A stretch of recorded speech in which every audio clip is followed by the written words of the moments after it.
بسم اللہ الرحمن الرحیم۔ دوستو، آج کی ویڈیو میں ہم آپ کو بتائیں گے کہ روزہ رکھنے سے انسانی جسم پر کیا اثرات پڑتے ہیں۔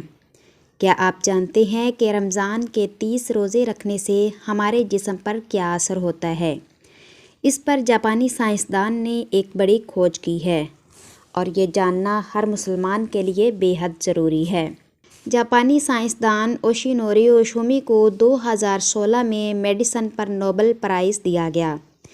ان سے جب پوچھا گیا کہ آپ نے کون سی ایسی چیز بنائی ہے جس کی بنا پر آپ کو دنیا کا سب سے بڑا انعام نوبل پرائز دیا جا رہا ہے، تو انہوں نے کہا کہ میں نے کینسر کی دوا کھوج لی ہے۔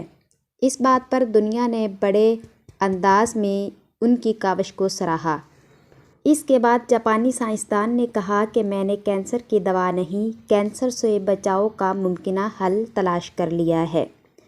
لوگوں نے پوچھا کہ ایسا کیا کیا جائے جس سے کینسر سے بچا جا سکتا ہے، تو انہوں نے کہا جب ہم بھوکے رہتے ہیں تو ہمارے جسم میں موجود غذائیت ختم ہونے لگتی ہے، جس کی وجہ سے جسم بھوک محسوس کرتا ہے۔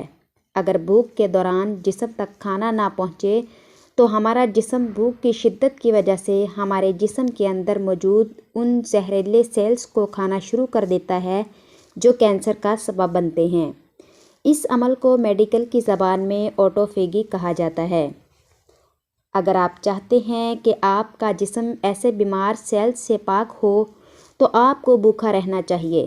جب ایسے سیلز مرنا شروع کر دیتے ہیں تو کینسر ہونے کا خطرہ کم ہو جاتا ہے۔ اس کے بعد جاپانی سائنسدان سے پوچھا گیا کہ انسان کو سال بھر میں کتنے دن بھوکا رہنا چاہیے، تو انہوں نے کہا 20 سے 25 دن اور کم سے کم 9 اور 10 گھنٹے بھوکا رہنا چاہیے، تو اس کا جسم ایسے تمام زہریلے سیلز کو کھا جائے گا اور اس انسان کو کینسر نہیں ہوگا۔ اے رب کریم، آج ہمیں سمجھ آیا کہ مومن پر روزے کیوں فرض کیے گئے ہیں، اور اس کی بھی سمجھ آ گئی جس پر آپ صلی اللہ علیہ وآلہ وسلم نے فرمایا ہر شے کی زکوٰۃ ہے اور جسم کی زکوٰۃ روزہ ہے۔ میرے اللہ کی شان دیکھیے جس نے عبادت کے اندر بھی بیماریوں کا علاج رکھا ہے۔ ویڈیو اچھی لگے تو لائک اور چینل کو سبسکرائب کیجیے گا۔ شکریہ۔